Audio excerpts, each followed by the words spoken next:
स्वागत है दोस्तों आपका अपने चैनल में। जैसे कि पिछले लेक्चर में हमने बीएनएसएस का पहला इंट्रोडक्शन देखा था। इस लेक्चर में हम डेफिनेशन क्लॉज पे बात करेंगे।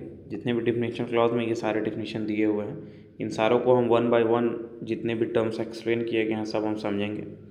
इसके बाद हम मेन बेयर प्रोविजन पे पहुँचेंगे, जिसमें इन सारे डेफिनेशन क्लॉज में जितने डेफिनेशन हैं सबकी ज़रूरत पड़ेगी।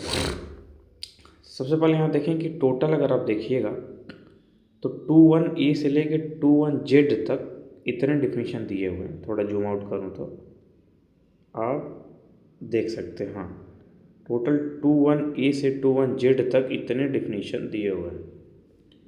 सबसे पहले 21A में जो दिया है आपका ऑडियो वीडियो इलेक्ट्रॉनिक मीन्स, ये सब क्या होता है, सब टर्म्स एक एक टर्म्स को हम समझेंगे, उसको लेके बहुत ज़्यादा चिंता ना करें। ये जो भी देखिए, इसमें बहुत सारे जो हैं, अगर हम CRPC की बात करें तो CRPC में भी डिफिनीशन क्लॉज था, लेकिन CRPC में इतने ज़्यादा नहीं थे जितना इसमें है। ठीक, CRPC में इतने ज़्यादा नहीं थे जितना इसमें है। जैसे हम 21A की ही बात करें तो ये न्यूली ऐड है। 21B भी नया ऐड किया गया है BNSS में।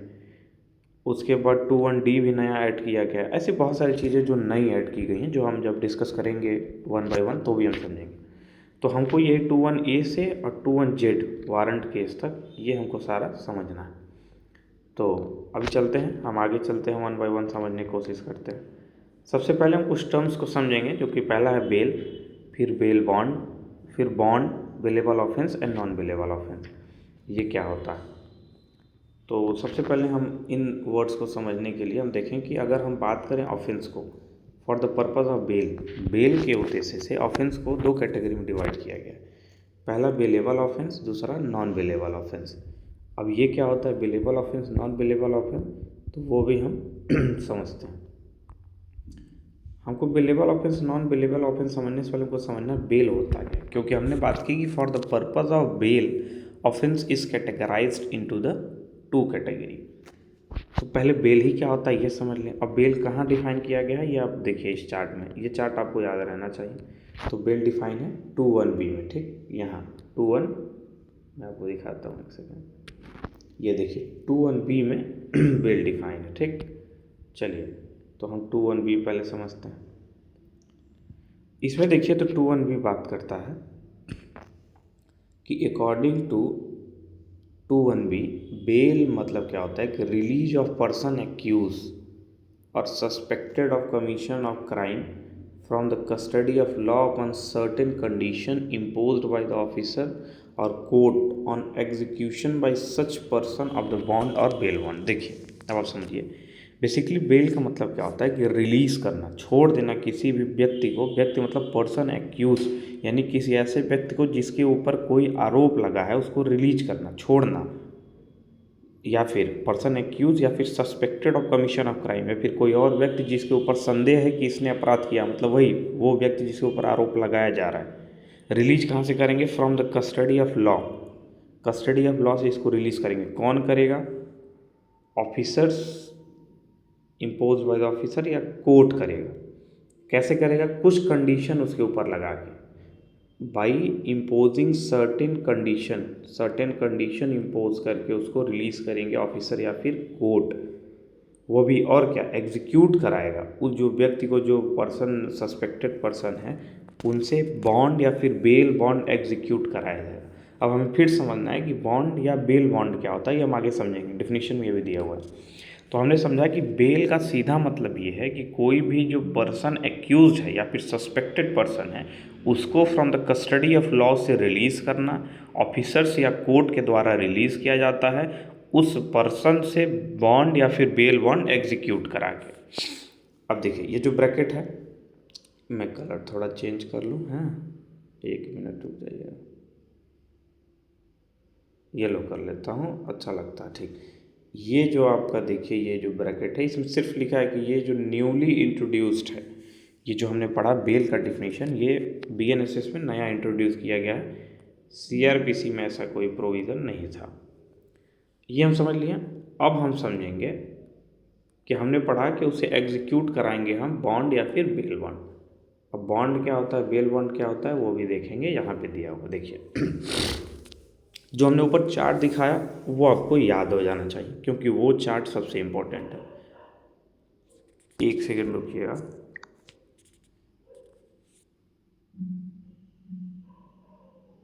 हाँ चलिए, सॉरी दोस्तों, थोड़ा स्क्रीन क्या है ना, एंटी थेफ्ट की वजह से वो स्क्रीन बंद हो जाता है।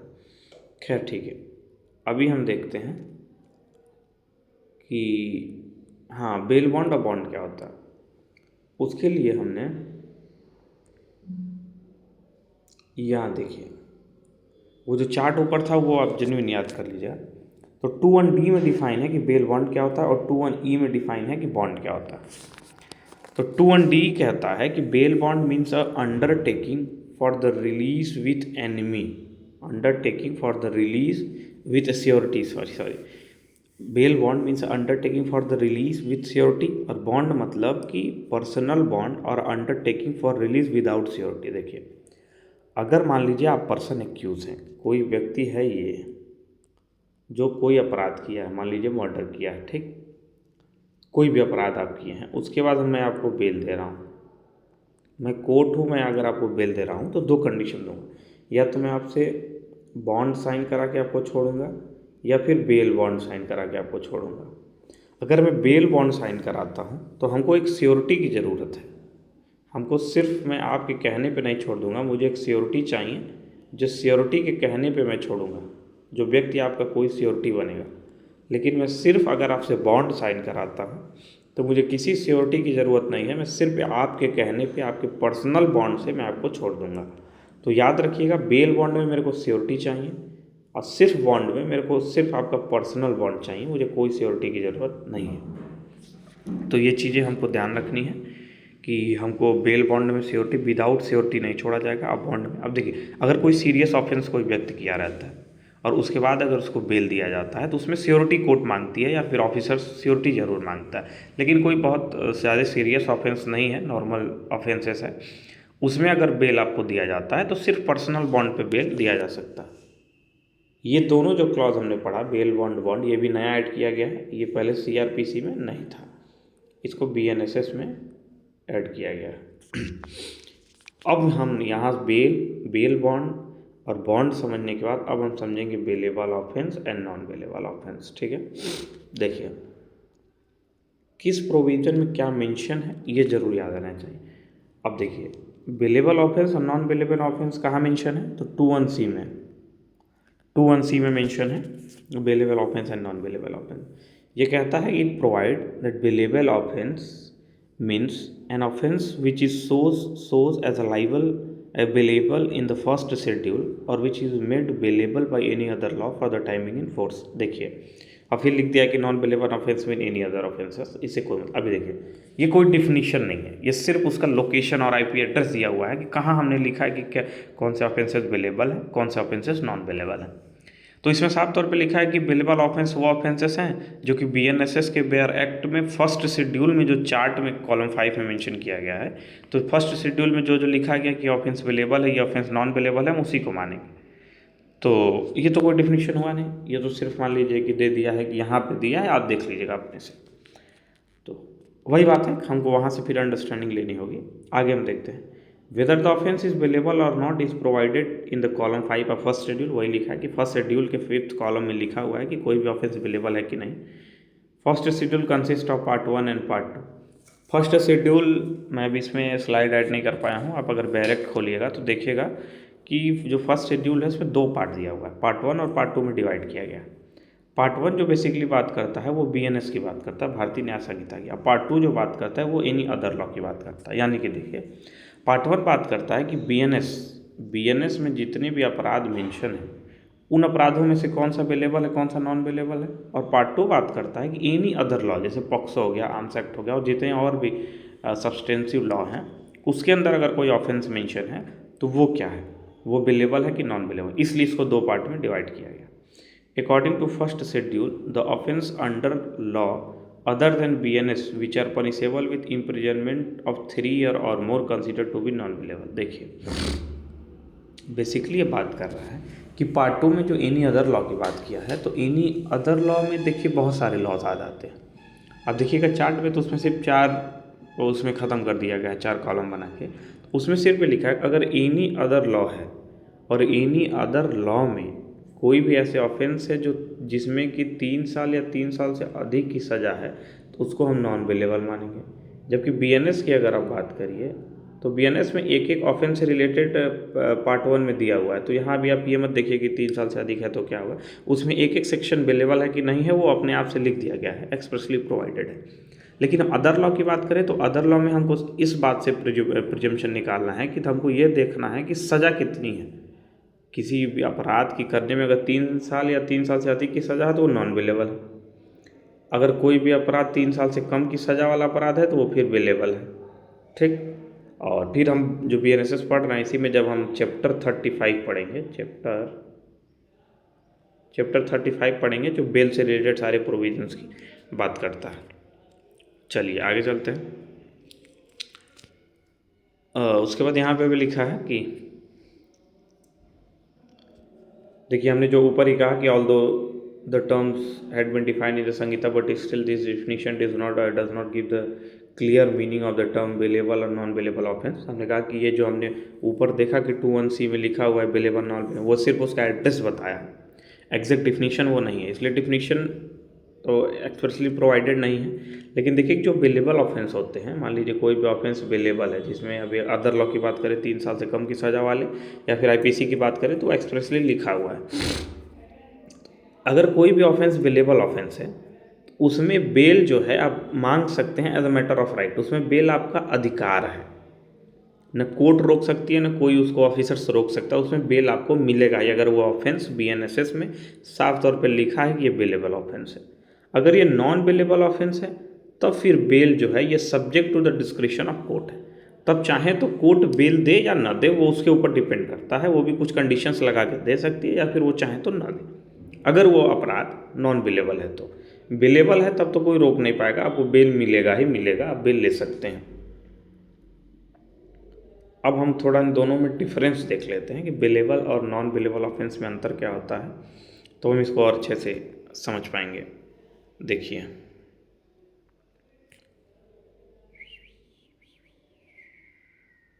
देखिए अब हम ऑफेंसेस में अंतर देखते हैं बिलेबल नॉन बिलेबल।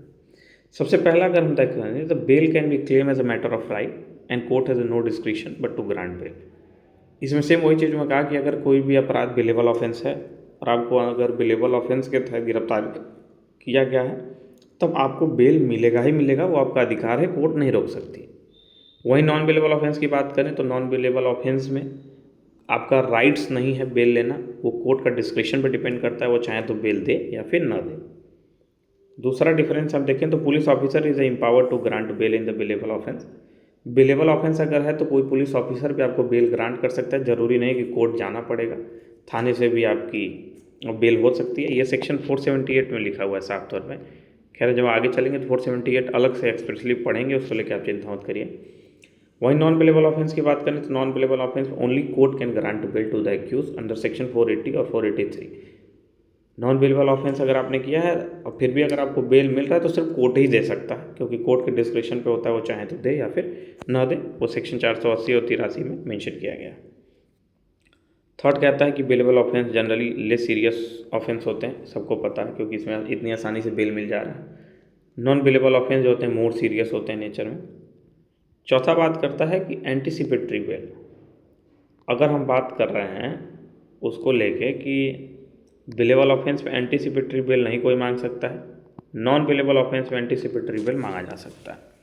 आप सबको पता होगा एंटीसिपेटरी बेल मतलब वो होता है गिरफ्तारी से पहले ही अगर कोई बेल ले ले, जैसे समझिए कुछ लोग जानते होंगे कुछ लोग नहीं जानते होंगे, तो हम बात कर लें। एंटीसिपेटरी बेल का मतलब ये है अगर आपको कोई भी शंका या वो अंदाज़ा हो गया कि आपको जो है पुलिस आने वाले 2, 3, 4, 10 दिनों में गिरफ्तार करने वाली है, तो गिरफ्तारी के पहले आप हाई कोर्ट या डिस्ट्रिक्ट कोर्ट से जाके एंटीसिपेटरी बेल ले सकते हैं। यानी कि गिरफ्तार से पहले ही आप जाके कोर्ट में अपने सारे जो भी सबूत और एविडेंसेस फैक्ट्स आपने रखे हैं उसके बेस पे आप पहले ही बेल ले सकते हैं। यानी कि अब अगर पुलिस आपको गिरफ्तार करने आएगी तो गिरफ्तार करेगी, तुरंत आप बेल दिखाइएगा, तुरंत आपको वहीं पर छोड़ देगी।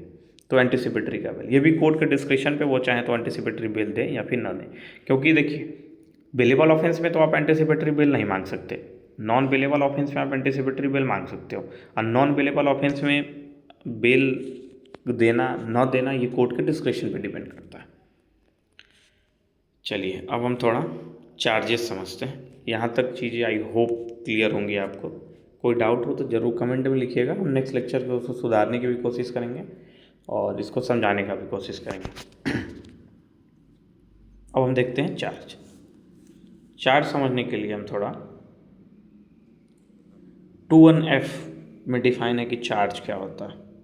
Charge provide that charges includes any head of charge when the charge contain more head than one. इस बहुत टेक्निकल लैंग्वेज, आप इसमें मत जाइए। चार्ज का मतलब जैसे आपने गांव, देखिए BNSS समझना हो तो आप बहुत लोकल और लेमन सिस्टम में चलिए। आप अपने गांव में कोई FIR होता है उस सबको समझने की कोशिश करिए। चार्जेस की हम बात करें तो आप लोगों ने अपने गांव में भी देखा होगा कि अगर कहीं लड़ाई झगड़े मार हो गए, हम थाने में जाते हैं, लिखवाते हैं भाई, अगर एक अपराध हुआ रहता तो हम 4 ठो लिखवाते हैं, 4 धारा ऐड करो कि 4 अपराध किया है इसने। उसके बाद जब पुलिस इन्वेस्टिगेशन करती है, पहले होता क्या है कि एक आप जैसे वो समझिए, सीरीज़ में 1 सेकेंड आपको समझाने की कोशिश करता हूँ। कहीं खाली पेज नहीं है? हाँ ये यहाँ समझता, ठीक है। चलिए देखिए, सबसे पहले होता क्या है कि मान लीजिए कोई ऑफेंस हुआ,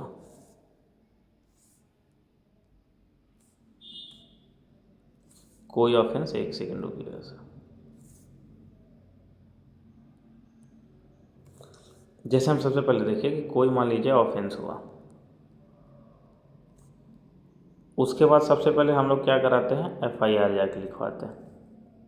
उसके बाद पुलिस क्या करती है, इन्वेस्टिगेशन करती है। इन्वेस्टिगेशन, उसके बाद क्या होता है, इन्वेस्टिगेशन के बाद पुलिस क्या बोलती है, पुलिस रिपोर्ट भेजती है, जिसको हम चार्जशीट बोलते हैं, जिसको हम चार्जशीट बोलते हैं। पुलिस रिपोर्ट जाने के बाद अब यहाँ से कोर्ट का काम शुरू हो जाता है। कोर्ट का काम शुरू हो जाता है। कोर्ट फिर क्या करती है, इंक्वायरी करती है। कोर्ट क्या करती है, इंक्वायरी करती है। हर केसेस में इंक्वायरी नहीं करती, कोर्ट को जहाँ ज़रूरत लगता है वहाँ इंक्वायरी करती है। इंक्वायरी के बाद फिर फ्रेमिंग ऑफ चार्ज होता है, फ्रेमिंग ऑफ चार्ज होता है।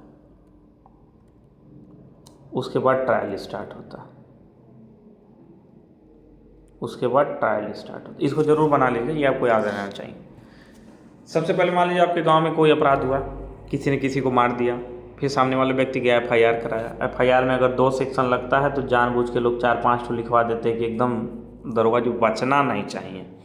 FIR के बाद फिर इन्वेस्टिगेशन पुलिस करती है। इन्वेस्टिगेशन के बाद पुलिस रिपोर्ट या चार्जशीट भेजा जाता है। उसके बाद कोर्ट इंक्वायरी करती है अपने स्तर पे। इंक्वायरी के बाद फिर फ्रेमिंग ऑफ चार्ज होता है, फिर ट्रायल स्टार्ट होता है, फिर उसके बाद एक्विटल, कन्विक्शन, फिर डिस्चार्ज वाला प्रोसेस, कई प्रोसेस आते हैं वो हम ट्रायल में पढ़ेंगे। अभी मोटा मोटी आपको इतना तो समझना है कि इतना एक प्रोसेस होता है, प्रोसीजर होता है क्रिमिनल लॉ का, ठीक। चलिए अब जो है हम थोड़ा समझते हैं चार्ज। हम चार्ज पे थे, चार्ज को देखते हैं। चार्ज में हमने पढ़ा कि 2(1)(f) में डिफाइन है चार्ज, तो include any head of charge when the charge contain more than 1 head, या तो एक या एक से अधिक या फिर मोर। आप उसको लेकर भी चिंता मत करिए। अब देखिए, a charge can be defined as a precise formulation of the specific accusation made against a person. Charge का मतलब ये होता है कि किसी व्यक्ति के अगेंस्ट में जो जो आरोप लगे हैं उसका स्पेसिफिक जो जो एक्यूजेशन लगाया जा रहा है कि इसने मारा, 4 थप्पड़ मारा, बाल नोच लिया, उसके बाद चाकू घोंपा, उसके बाद बेल्ट से मारा, मतलब जो जो आप सेक्शन लग सकते हैं उस सब को एक प्रिसाइज फॉर्मुलेशन है। सारे चार्ज के तहत हमको पता चलता है कि क्या क्या स्पेसिफिक अपराध इस व्यक्ति ने किया है।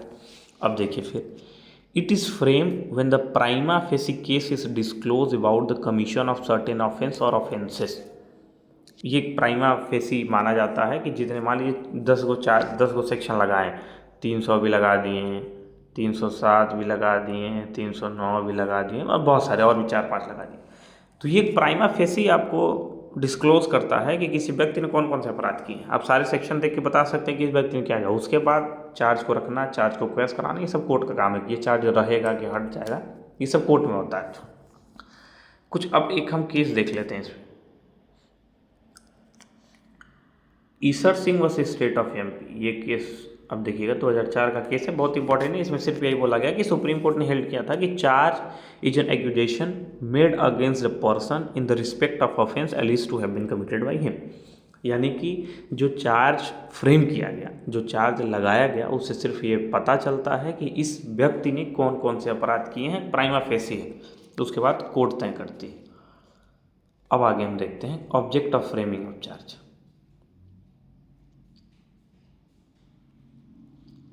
Object of framing of charge देखिए, object of framing of charge में क्या है कि object of framing a charge is to give notice of essential fact which the prosecution propose to establish against the accused in order to prove the case against him. देखिए generally होता क्या है कि charge framing होता है किसके खिलाफ, accused के खिलाफ। एक्यूज के खिलाफ प्रोसिक्यूशन ने चार्ज फ्रेम करा दिया, उसके बाद एक्यूज्ड क्या करता है कि उसको डिसप्रूफ कराता है, यानी burden of proof of accused पे चला जाता है कि आप सिद्ध कराइए कि ये जो चार्ज आपके सिर पे मढ़ा गया है ये सही है कि गलत है। It is a foundation of accusation in the criminal trial. Criminal trial में ये फाउंडेशन होता है, ये सब वैसे चीज़ें। चार्ज में डिटेल्ड प्रोविज़न जो है वो हमारे चैप्टर 18 में सेक्शन 234 से 247 के बीच में समझाया गया है। ठीक, तो ये जब हम आगे पढ़ेंगे तो इसको डिटेल में हम समझेंगे। फ्रेमिंग ऑफ चार्ज क्या होता है, क्वेश्चनिंग ऑफ चार्ज क्या होता है, डिस्चार्ज ऑफ चार्ज क्या होता है, ये हमारा अभी मोटा मोटे आप समझिए। चार्ज मतलब कि सेक्शन, आपराधिक सेक्शन जो कि BNS में मेंशन किए गए हैं या फिर एनी अदर लॉ में मेंशन किए गए हैं, वो सब किसी व्यक्ति के ऊपर लगा देना, मढ़ देना। चलिए अब मैं अभी सिर्फ कुछ फैक्चुअल इन्फॉर्मेशन आपको इसमें से निकालते चलें। जैसे चार्ज कौन से चैप्टर में मेंशन है, चैप्टर 18 सेक्शन 234 से 247। चार्ज कौन से आपके उसमें डिफिनीशन क्लास कौन सा है, 2(1)(f), ये सब याद रहना चाहिए। मोटा मोटी बिलेबल नॉन बिलेबल डिफरेंस क्या है, ये कौन से सेक्शन में है, तो ये सब आपको याद करना पड़ेगा। अब हम अगला समझते हैं cognizable and non cognizable offences, ये क्या होता है।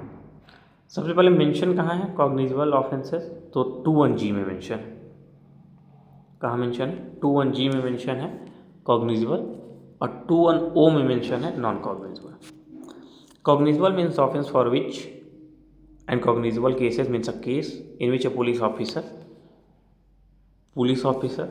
accordance with the first schedule or under any other on arrest without a warrant। सिर्फ आप समझिए, cognizable मतलब कि अरेस्ट विदाउट वारंट,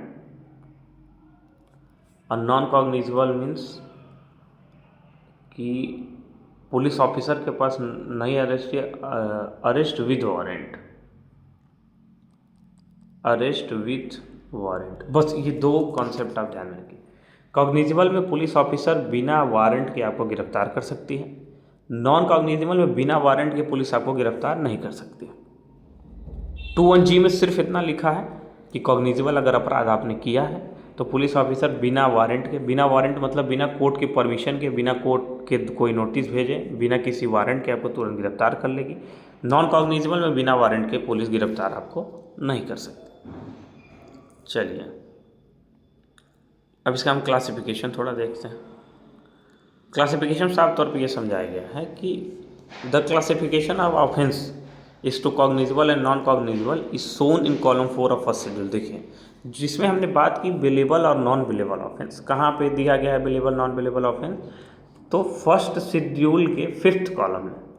जैसे फर्स्ट शेड्यूल आप अगर अपने बैरक में खोलिएगा तो उसमें देखिएगा कई कॉलम है, 1 2 3 4 5, 5वें कॉलम में दिया गया है कि ये वाला अपराध बिलेबल है कि नॉन बिलेबल है। चौथे कॉलम में दिया गया है कि ये वाला अपराध कॉग्निजेबल है कि नॉन कॉग्निजेबल है। ठीक, ये हो गया इसका IP एड्रेस। अब हम समझें तो देखिए कि दिया है कि according to section 175 of BNS, any officer in charge of police station may without the order of magistrate investigate any cognizable cases. This section make it expressly clear that cognizable case can be investigated by police officer without the order of magistrate. अब आप देखिए हमने पढ़ा ऊपर, हमने साफ तौर पे ये देखा था यहाँ पे 2(1)(g) में कि कॉग्निजेबल ऑफेंस का मतलब सिर्फ इतना है कि पुलिस अरेस्ट विदाउट वारंट। ठीक, 21G के सपोर्ट में सेक्शन है सेक्शन 175 क्लॉज 1, जो साफ तौर पे बात करता है कि कोई भी ऑफिसर्स इंचार्ज या पुलिस स्टेशन बिना कोर्ट के या मजिस्ट्रेट के परमिशन के किसी भी कॉग्निजेबल केस का इन्वेस्टिगेशन कर सकता है। बिना कोर्ट के परमिशन के, बिना किसी के ऑर्डर के कॉग्निजेबल केस में पुलिस जो है गिरफ्तार कर सकती है आपको। वहीं सेक्शन 174 बात करता है, वहीं सेक्शन 174 बात करता है कि police officer shall not investigate a non cognizable case without the order of magistrate having power to try such case commit case for trial. जैसा कि हमने ऊपर पढ़ा कि नॉन कॉग्निजेबल में पुलिस बिना वारंट के नहीं गिरफ्तार कर सकती है, उसी के सपोर्ट का सेक्शन है सेक्शन 174। इसको और एक्सप्रेसली बात करता है कि कोई भी पुलिस ऑफिसर बिना मजिस्ट्रेट के परमिशन के इन्वेस्टिगेशन नहीं कर सकती है नॉन कॉग्निजेबल केस में, ना ही गिरफ्तारी कर सकती। लेकिन वही 175 साफ तौर पे कहता है कि कॉग्निजेबल केस में पुलिस बिना परमिशन के कर सकती है गिरफ्तारी भी, इन्वेस्टिगेशन भी। आगे देखिए, on the point of arrest in cognizable and non cognizable cases reference may be made to section 35 of BNSS. It say that section 35 क्या कहता है, अब ये भी देख लेते हैं।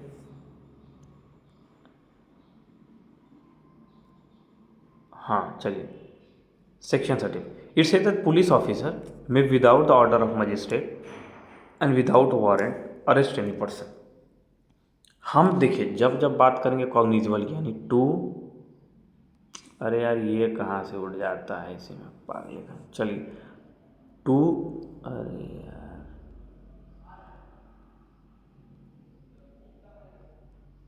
21G,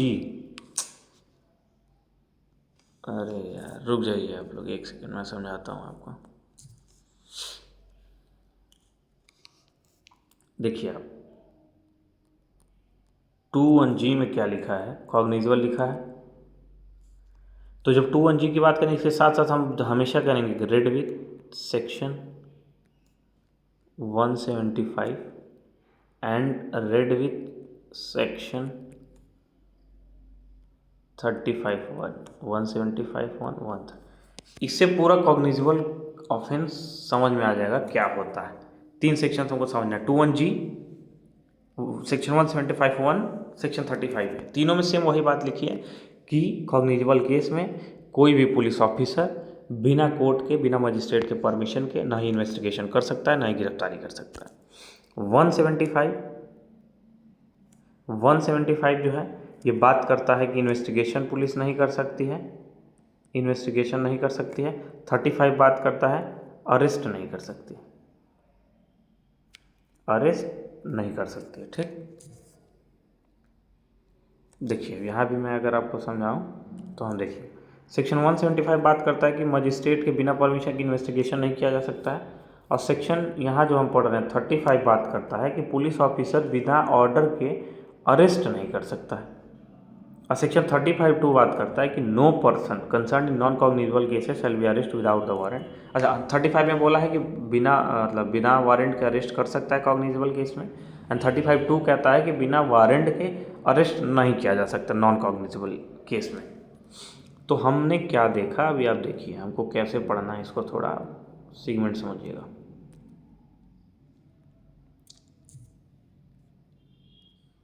देखिए मैं आपको समझाता हूँ।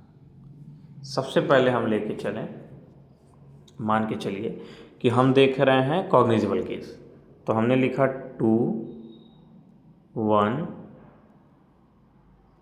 21G, इसको G समझिएगा।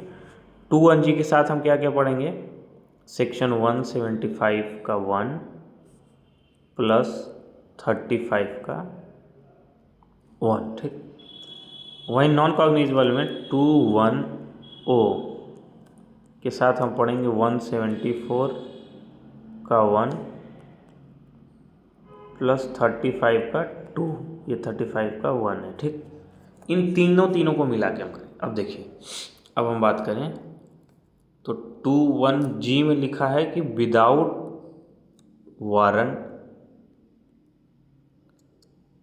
वारंट हम क्या कर सकते हैं, अरेस्ट कर सकते हैं। 35(1) में भी सेम लिखा है। मैं क्या करता हूँ, तो हटा यार, कलर बदल लेता हूँ, एक सेकंड रुकिए। ये यहाँ लागू कर देखिए, एंड 75 में लिखा है कि विदाउट वारंट जो है इन्वेस्टिगेशन भी किया जा सकता है, इन्वेस्टिगेशन हो सकता है। 2(1)O जो है, 2(1)O ये डायरेक्ट बात करता है नॉन कॉग्निजेबल की, नॉन कॉग्निजेबल। एंड 174 कहता है कि विदाउट वारंट इन्वेस्टिगेशन नहीं की जा सकती। एंड 35(2) कहता है कि विदाउट वारंट या फिर बिना ऑर्डर के अरेस्ट नहीं किया जा सकता। और इसमें ठीक उल्टा है, 35(1) कहता है कि बिना वारंट के अरेस्ट किया जा सकता है एंड बिना वारंट के इन्वेस्टिगेशन भी की जा सकती है। ठीक, आई होप आपको ये चीज़ें इतना मोटा मोटी क्लियर हो रहा होगा। It's okay. अब चलिए आगे चलते हैं। इतना हमने समझ लिया। Section 175, section 174, section 35(1), section 35(2), section 2(1)G, section 2(1)O किसको किसके साथ लिंक करना है ये आप उस जो मैं अभी लिखा था उसके तहत आप पढ़ लीजिए। आप एक और फैक्चुअल इन्फॉर्मेशन हम ले लेते हैं। अगर मान लीजिए, आप समझिए यहाँ जो चीज़ें लिखी हैं ये पूरा पैरे में वही लिखा गया कि कोई व्यक्ति गया अपराध करने, अब कोई व्यक्ति जा रहा है अपराध करने तो एक ठो तो करेगा ना, ऐसा थोड़ी है कि एक थप्पड़ मार के चला आएगा अगर गुस्से में गया तो कभी कोई व्यक्ति जाता है, मान लीजिए 4 थप्पड़ खींच के भी मारा, उसके बाद चाकू भी मारा, कपड़े फाड़ के नंगा गांव में घुमाया, एक ही साथ कई अपराध हो गए, उसकी इज्जत भी नीलाम कर दी गई, उसका पूरा डिफेमेशन कर दिया गया, चाकू गोद के पीछे मारा गया, थप्पड़ भी मारा गया, तो कई अपराध किए, मोर देन 1 ऑफेंस किए गए। ठीक, तो मोर देन 1 में मान लीजिए एक ऑफेंस नॉन कॉग्निजेबल था, उसी में से एक तो कॉग्निजेबल था, तो अब समस्या यही पैदा हो जा रहा है, तब इसको कॉग्निजेबल माने कि नॉन कॉग्निजेबल माने। आप चार्ट ये हमेशा याद करिएगा कि अगर कॉग्निजेबल ऑफेंस हुआ और दूसरा भी कॉग्निजेबल हुआ तो उसको कॉग्निजेबल केस मानेंगे। एक तो कॉग्निजेबल उसमें था, एक तो नॉन कॉग्निजेबल था, फिर भी कॉग्निजेबल मानेंगे।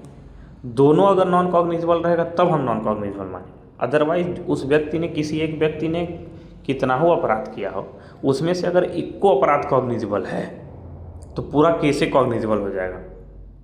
ये आप मान के चलिएगा, इक्को अपराध अगर कॉग्निजेबल है तो सारा केस कॉग्निजेबल हो जाएगा।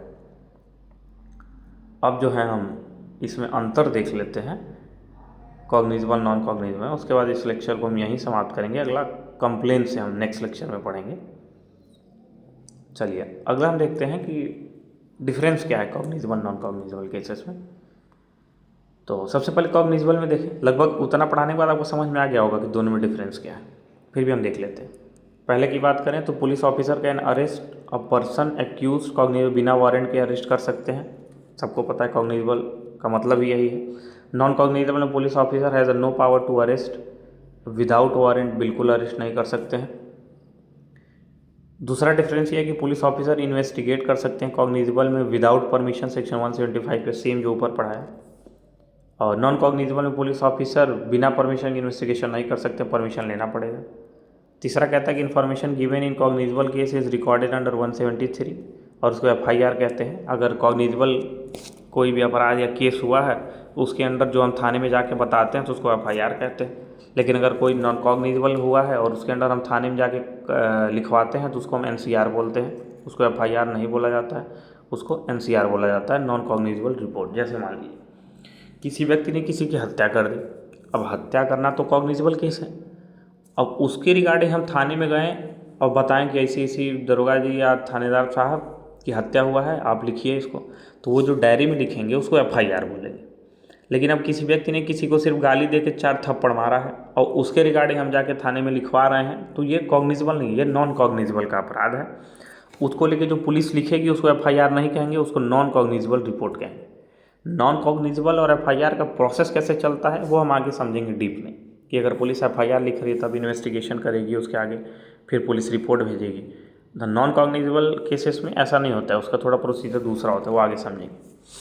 चौथा डिफरेंस देखिए, cognizable offence are usually more serious, तो जाहिर सी बात है, और नॉन कॉग्निजेबल थोड़ा लेस सीरियस होते हैं as compare to the cognizable offence. I hope आपको ऊपर हमने जितना पढ़ाया, इधर हमने कॉग्निजेबल नॉन कॉग्निजेबल जो पढ़ाया ये आपको क्लियर हो गया होगा। और नेक्स्ट लेक्चर से फिर हम आगे कंप्लेन से डिटेल में डिस्कस करेंगे। अभी इसके साथ इस लेक्चर को यहीं समाप्त करते हैं। बहुत लंबा नहीं हुआ है लेक्चर, लेकिन अभी थोड़ा मेरे को कुछ ज़रूरी काम से निकलना है। फिर हम आते ही नेक्स्ट लेक्चर में डेफिनेशन क्लॉज हम कोशिश करेंगे 1-1.5 घंटे का लेक्चर लेके ख़त्म कर दें। तो इसी के साथ इस लेक्चर को यहीं समाप्त करते हैं, फिर मिलते हैं नेक्स्ट लेक्चर में। और ज़रूर इस वीडियो को अगर शेयर करने लायक होगा, आप लोग को लगेगा कहीं शेयर किया जा सकता है, तो ज़रूर शेयर करिएगा। Thank you so much. Comment ज़रूर करिएगा।